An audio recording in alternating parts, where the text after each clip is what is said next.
Privilegio poder, es un privilegio poder estar con ustedes, especialmente compartiendo la palabra de Dios, que es el más alto honor que cualquier ser humano puede tener sobre esta tierra. Y nada, como tú acabas de decir, mi nombre es Plácido Jerónimo, y estamos aquí en República Dominicana, Santo Domingo, especialmente trabajamos en la iglesia presentando la palabra de Dios. Esa es como te digo, el fuerte, el, el trabajo mío es ese. Así que estamos a sus órdenes. Mi hermano, el tiempo es para usted, puede comenzar. Perfecto. Entonces, como tú acabas de decir, hoy vamos a tener un pequeño estudio que lo hemos titulado ¿Cómo guardar los mandamientos?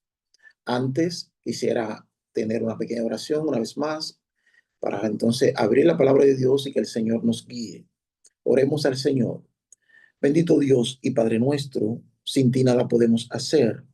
Por eso venimos ante ti, implorando tu divina presencia, pidiéndote tu Santo Espíritu, y que tú hagas en nosotros tanto el querer como el hacer por tu buena voluntad. Porque todo lo podemos en Cristo que nos fortalece. Te ruego que sea nuestro Maestro y nos guíe. En el nombre de Jesús. Amén. Bien, como ya hemos leído, el texto clave para nuestro estudio es Apocalipsis 14:12. Yo quiero volver a leerlo. Dice, aquí está la paciencia de los santos, los que guardan los mandamientos de Dios y la fe de Jesús. Esta es la presentación más hermosa que yo pienso que Dios eh, hace o ha hecho acerca de su pueblo. Por ejemplo, en una ocasión, Dios presentó a su hijo amado. Este es mi hijo amado en el cual me complazco. Y esa fue la presentación de Cristo humanado. Cristo cuando vino a esta tierra y se hizo uno con nosotros. Por lo tanto, esa presentación era acerca del representante del hombre. Él era tanto representante de Dios como representante de la humanidad. Pero Dios aquí lo está presentando como nuestro hermano, como uno con el hombre, como uno con nosotros. Emmanuel, Dios con nosotros. Y Él lo presenta, este es mi hijo amado en quien me complazco. Y cada uno de nosotros puede encontrarse representado en esa presentación. Es como decir que Dios el Padre dijo eso acerca de ti en esa ocasión, siempre y cuando tú hayas recibido a Cristo, tú lo hayas aceptado, porque dice que a los que creen en su nombre, a los que lo han recibido, Él les dio el poder de ser hechos hijos de Dios. Y entonces Dios hace esa presentación también contigo, lo hace conmigo, así como lo hizo acerca de Cristo. Jesús mismo nos invitó a orar al Padre de esa forma, Padre nuestro que estás en el cielo. O sea, Dios nos considera a nosotros igualmente que su Hijo. Y por eso Jesús no se avergüenza de llamarnos hermano. Ahora, esta es la presentación que Dios está haciendo, no de una persona, la que encontramos en Apocalipsis 14:12. En toda la historia bíblica, nosotros encontramos personas que fueron dignas de esta presentación. Sin embargo, el conflicto se define definitivamente no con una persona, sino con un grupo, con un pueblo. Y ahora Dios está presentando a este pueblo así, a todo el universo y a toda la tierra también. Allí están los que adoran a la bestia y a su imagen, que dice la palabra de Dios en Apocalipsis 13, que fue toda la tierra que se maravilló en pos de la bestia y adoraron al dragón y adoraron a la bestia. Sin embargo, en contraste con toda la tierra que está adorando al dragón y a la bestia, entonces encontramos a un pequeño grupo que en Apocalipsis 14 ha sido denominado como los 144,000. Y este pequeño grupo, entonces Dios lo presenta: aquí está la paciencia de los santos, los que guardan los mandamientos de Dios. ¿Qué es guardar los mandamientos de Dios? ¿Qué cosa es guardar los mandamientos? Casi siempre que nosotros hablamos de guardar los mandamientos, en nuestra mente se evoca la idea de que guardar los mandamientos es poner por obra los mandamientos, es como obedecer los mandamientos. Sin embargo, una cosa es guardar los mandamientos y otra es ponerlo por obra o obedecer los mandamientos. Aquí Dios está presentando a un pueblo que guarda los mandamientos, y esto debe ser bien definido, bien aclarado, bien observado. Guardan los mandamientos. ¿Qué es guardar? Es la palabra o es la pregunta. Para iniciar una idea de cómo responder a esta pregunta, vamos a ir a Marcos capítulo 10, verso 17 al 22. Allí encontramos la historia del joven rico, aquel joven que se presentó ante Jesús, eh, y le hace la pregunta: ¿qué debo hacer para ser salvo? Leamos en verso 17, Marcos capítulo 10, verso 17 en adelante. Leamos en el nombre del Señor. Al salir él para seguir su camino, vino uno corriendo e, hincando las rodillas delante de él, le preguntó: Maestro bueno, ¿qué haré para heredar la vida eterna? Jesús le dijo: ¿por qué me llamas bueno? Jesús les dijo: ¿por qué me llamas bueno? Ninguno hay bueno, sino solo uno, Dios. Jesús no está diciendo con esto que él no es Dios. No sé si se me está interrumpiendo. Me está entrando una llamada y me está interrumpiendo. Jesús no quiere decir con esto que él no es bueno. Él le dice: ¿por qué me llamas bueno? Si bueno solamente hay uno y es Dios. Ahora, el joven rico está consciente que la persona que él tiene al frente es bueno. Por lo tanto, Jesús le está diciendo: ahora tú debes reconocerme a mí como Dios. ¿Por qué? Porque solamente Dios es bueno. Y entonces pasa a responder la pregunta del joven que nosotros conocemos como el joven rico. Y le dice: los mandamientos sabes: no adulteres, no mates, no hurtes, no digas falso testimonio, no defraudes, honra a tu padre y a tu madre. Él entonces respondiendo le dijo: Maestro, todo esto lo he guardado desde mi juventud. Entonces Jesús, mirándole, le amó, como que tuvo misericordia de él, tuvo compasión de él, y le dijo: una cosa te falta. Anda, vende todo lo que tienes y dalo a los pobres, y tendrás tesoro en el cielo. Y ven, sígueme, tomando tu cruz. Pero él, afligido por esta palabra, se fue triste, porque tenía muchas posesiones. Notemos que el joven rico le responde a Jesús: todo esto lo he guardado. Y Jesús entonces lo confronta y le dice, una cosa te falta, para hacerle entender que él no había guardado los mandamientos o no estaba guardando los mandamientos. Y entonces lo, lo lleva a lo que es el principio de la ley.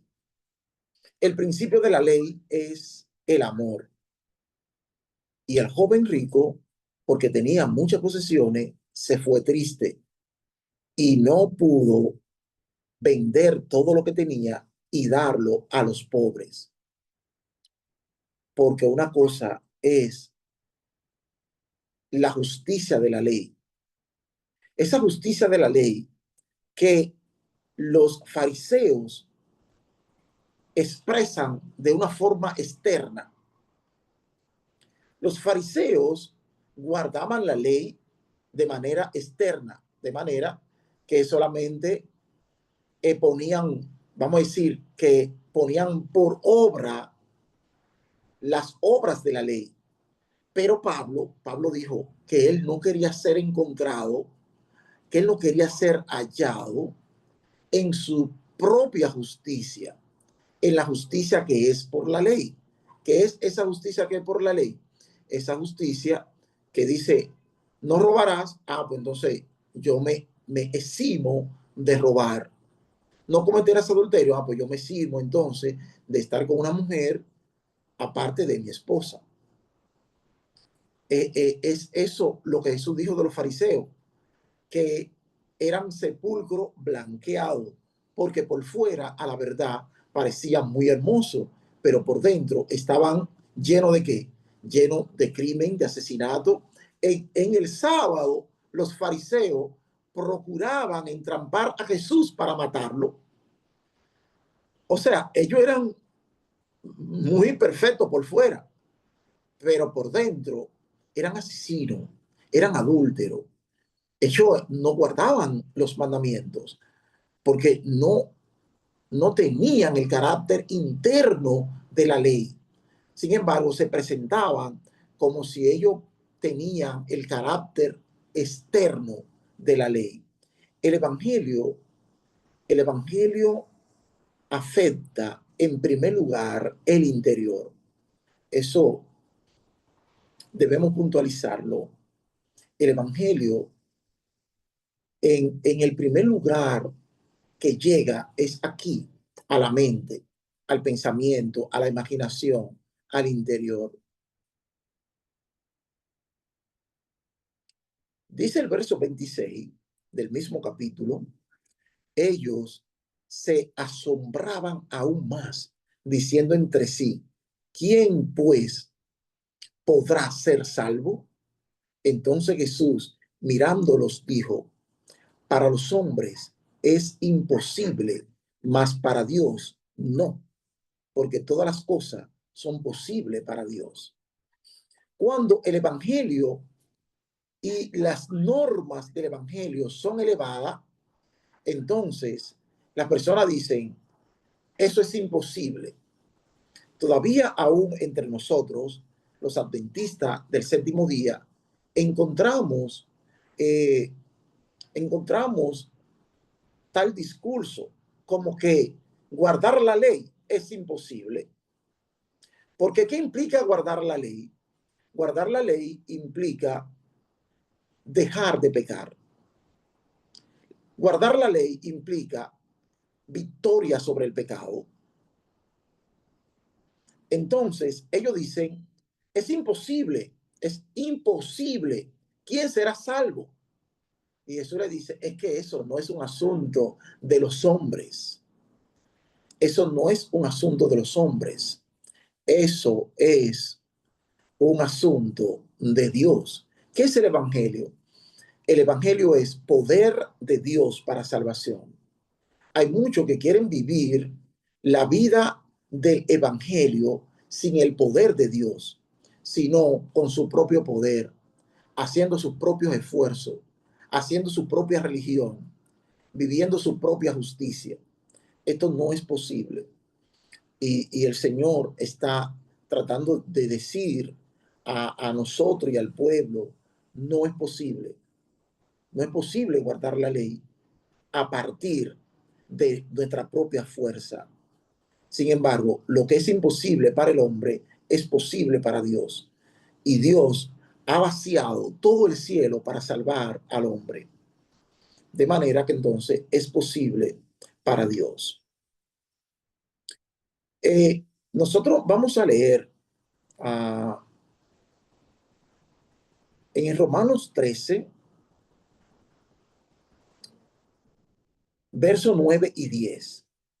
Y vamos a ver lo siguiente. Dice así: porque no adulterarás, no matarás, no hurtarás, no dirás falso testimonio, no codiciarás, y cualquier otro mandamiento en esta sentencia se resume: amarás a tu prójimo como a ti mismo. El amor no hace mal al prójimo. Así que el cumplimiento de la ley es el amor. Fíjate que ahora está hablando del cumplimiento de la ley. O sea, que nosotros tenemos primero el guardar la ley y luego tenemos el cumplimiento de la ley. Ahora, el cumplimiento de la ley es el amor. ¿Qué es guardar la ley? Entonces, es la pregunta que cabe hacer. Y Dios nos ha dado muchas ilustraciones para que nosotros aprendamos qué es guardar la ley. Por ejemplo, en el santuario se encuentra una ilustración excelente de cómo es que se guarda la ley. ¿Qué es lo que tiene como la preeminencia en el santuario? Vámonos al santuario del desierto. ¿Qué es lo que tiene la preeminencia en el santuario del desierto? ¿Qué es? Teníamos en el santuario del desierto, teníamos el atrio, teníamos los muebles que están en el atrio, teníamos luego el lugar santo y tenemos los muebles que están en el lugar santo, y luego más adentro estaba el lugar santísimo, ese aposento interno allá adentro, y, y los muebles que estaban en el lugar santísimo. Fíjate que para tú llegar al lugar santísimo, tenía que pasar por el atrio, tenía que pasar por el lugar santo y luego entonces internarte en el lugar santísimo. Y luego que usted está dentro del lugar santísimo, entonces tú te encuentras allí con un cofre, con una caja, a la cual se le llama el arca del pacto. Y luego que tú tienes el arca del pacto hecha, ¿verdad? En oro, y, y dentro del arca, entonces tú tienes las dos tablas de piedra. ¿Qué es eso? La santa ley de Dios. Están dentro del arca, pero luego que está la santa ley la santa ley de Dios dentro del arca, entonces tú encuentras todavía otra pieza del arca. O sea, la ley no estaba dentro del arca y el arca estaba abierta. Todavía no era así, sino que todavía el arca estaba entonces cubierta con lo que se le llama el propiciatorio, la tapa del arca. Y la tapa entonces guardaba la ley.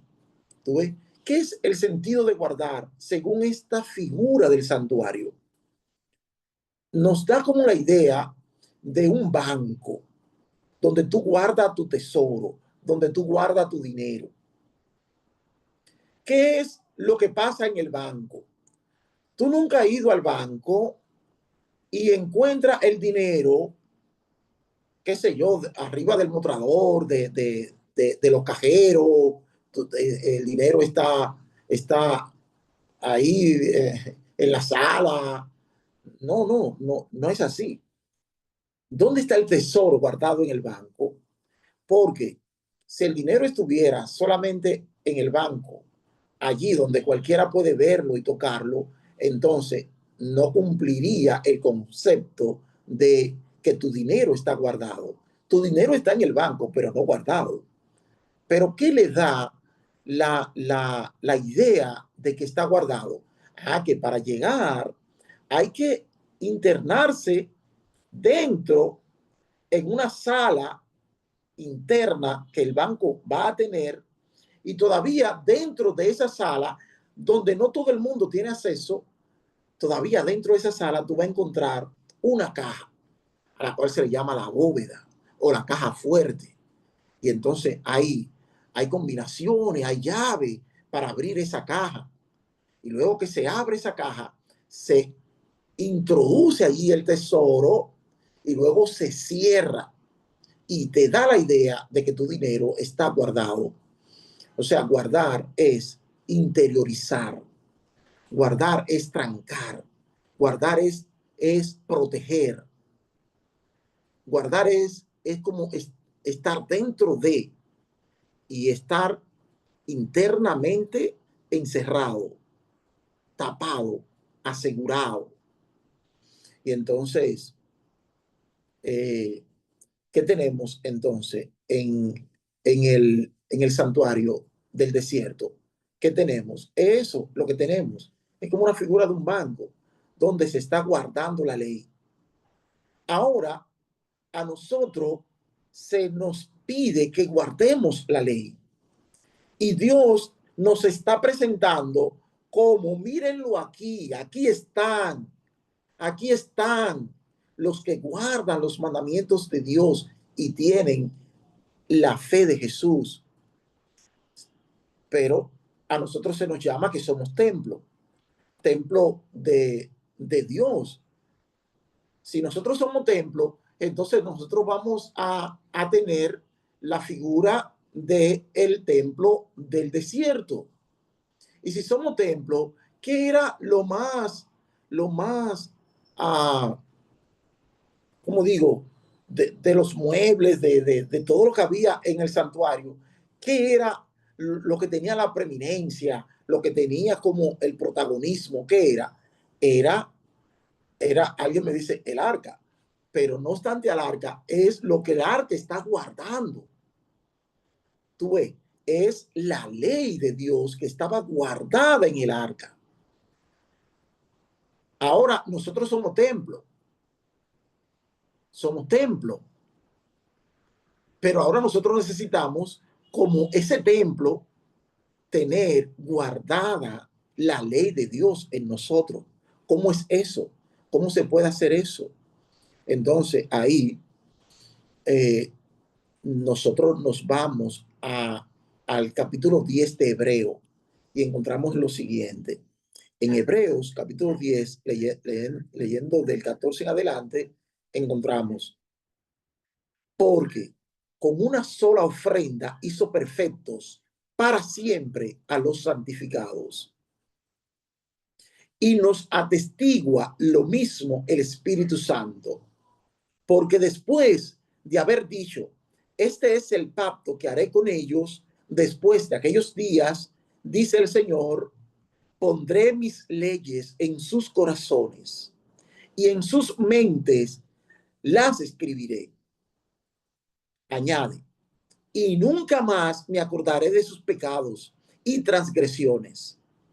Pues donde hay remisión de estos, no hay más ofrenda por el pecado.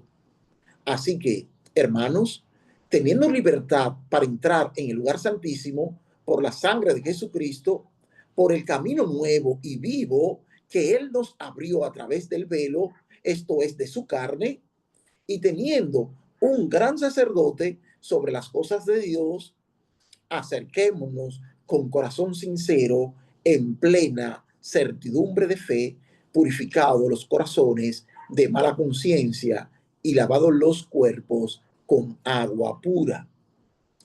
Fíjate que en lo que hemos leído aquí, Dios nos habla del nuevo pacto.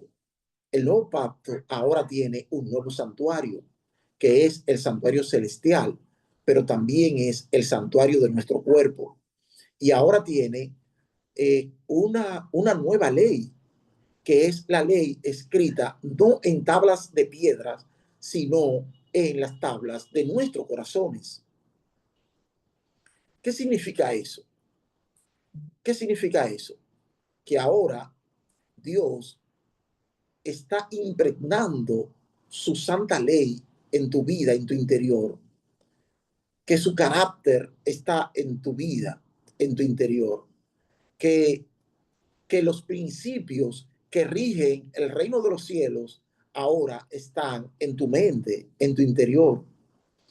El hacha está puesta a la raíz de los árboles. Por lo tanto, ahora los mandamientos de Dios incluyen un evangelio que atañe a el interior, a los pensamientos, a la imaginación. Cuando la ley de Dios viene a ser escrita a través de la presencia del Santo Espíritu en tu vida, entonces el pecado se ha ido. Sale el pecado y entra la justicia. Sale el pecado, entra la justicia. No puede haber una comunión del pecado y la justicia en la vida de un creyente. No puede, eso no puede pasar. Eso es imposible, ¿ok? No puede haber relación de Cristo y el pecado. No, no existe tal cosa. No puede haber un evangelio que pretenda salvar al creyente en sus pecados. Eso es una abominación. Eso no es posible. Eso no existe. Existe un evangelio que se introduce en lo interno del individuo. Y ahora el individuo tiene la mente de Cristo. Sus pensamientos son los pensamientos del Espíritu. ¿Por qué? Porque ya no está viviendo conforme a la carne, sino conforme al Espíritu. Y no a su propio espíritu, porque eso sería vivir conforme a la carne, sino que se refiere al Espíritu Santo de Dios. Es decir, el hombre carnal piensa en las cosas de la carne, el hombre espiritual en las cosas del Espíritu. El joven rico tenía su mente en las cosas de la carne.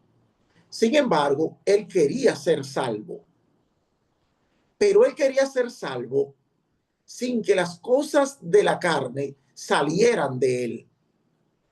Él quería fusionar la salvación y el pecado. Es decir, él quería ser salvo en sus pecados y no salvo de sus pecados. El evangelio, que es la justicia de Cristo en nosotros, nos salva de nuestros pecados. Nos da una vida nueva en Cristo. Las cosas viejas pasaron y todas son hechas nuevas. Ahora, tus motivos, tus pensamientos, tus impulsos, todo queda controlado por el Espíritu Santo de Dios. Así es que cuando Dios presenta a este pueblo del Apocalipsis 14:12, está presentando un pueblo al cual Dios ha escrito su ley en su corazón. Y ellos viven entonces conforme a la ley de Dios. ¿Pero qué es la ley de Dios? La palabra de Dios dice que el cumplimiento de la ley es el amor. Entonces, lo que Dios ha implantado en el interior del creyente es el amor. Si nosotros leemos una cita en el Espíritu de Profecía, que se encuentra en el Camino a Cristo, en la página 60 de la versión electrónica, eh, esto nos arrojaría mayor luz a lo que hemos tratado de decir. Leamos en el nombre del Señor. Estamos leyendo Camino a Cristo, página 60, en el párrafo 3. Nótese, dice la pluma inspirada, sin embargo, que la obediencia no es un mero cumplimiento externo. O sea, la obediencia no es eso, porque eso lo único que hace es a un fariseo, que por fuera está muy hermoso, pero por dentro está lleno de podredumbre, sino un servicio de amor. La ley de Dios es una expresión de la misma naturaleza de su autor. Es la personificación del gran principio del amor y es, por lo tanto, el fundamento de su gobierno en los cielos y en la tierra. Si nuestros corazones están renovados a la semejanza de Dios, si el amor divino está implantado en el alma, no se cumplirá la ley de Dios en nuestras vidas. Cuando el principio del amor es implantado en el corazón, cuando el hombre es renovado a la imagen del que lo creó, se cumple en él la promesa del nuevo pacto. Porque mis leyes en su corazón la pondré y también en su mente las escribiré. Y si la ley está escrita en el corazón, no modelará la vida. La obediencia, es decir, el servicio y la lealtad que se rinden por amor, es la verdadera prueba del discipulado. O sea, el servicio, la lealtad, el obedecer, es el resultado de lo que está pasando en tu interior. Dios trabaja de adentro hacia afuera. El protestantismo apóstata trabaja de afuera hacia adentro. Entonces nosotros vamos a seguir al Cordero por donde quiera que va y vamos a trabajar juntamente con él de adentro hacia afuera. Y vamos entonces a escuchar la voz del testigo fiel que está a la puerta y llama, porque él no quiere estar afuera. Ese no es el evangelio de Cristo, el evangelio donde el testigo fiel está afuera. Y, y, y tú dices, bueno, yo tengo que tener comunión con Dios y si yo voy para el trabajo, Cristo me acompaña y Jesús está ahí al lado mío, en el carro, conmigo, manejando. Y si yo estoy cocinando, Cristo está conmigo a mi lado, ahí está cocinando. Y entonces tenemos un evangelio donde Cristo está afuera. Dios no le interesa un evangelio así. Dios quiere un evangelio tan íntimo como que Cristo esté en su templo, que Cristo esté en el interior, que Cristo esté en el corazón y su ley esté allí impregnada. De manera que ahora, si en algo pensamos, por lo demás, hermanos, en todo lo bueno, en todo lo amable, en todo lo justo, si hay virtud alguna, si algo digno de alabanza, en esto pensad. Ya ahora el milagro se ha realizado en nuestra vida, en nuestro interior.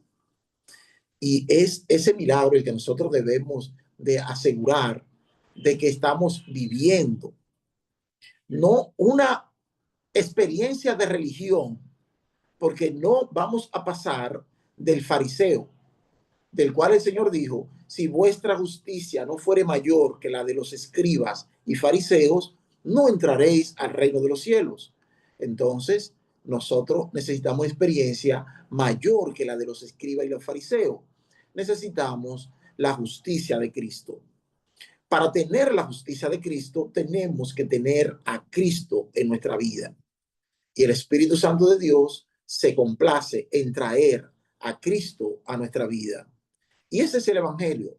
Cristo en nosotros, la esperanza de gloria. Cristo en nosotros es el cumplimiento de la ley. Es la manera de guardar la ley. Y Y al guardar a Cristo en nuestro interior, entonces vamos a vivir velando y orando como el soldado que está guardando el tesoro, velando para que no entre a nuestra mente nada impuro. Entonces voy a proteger mis ojos y voy a hacer un pacto con mis ojos y no pondré delante de mis ojos cosas malas. Voy a hacer un pacto con mis oídos.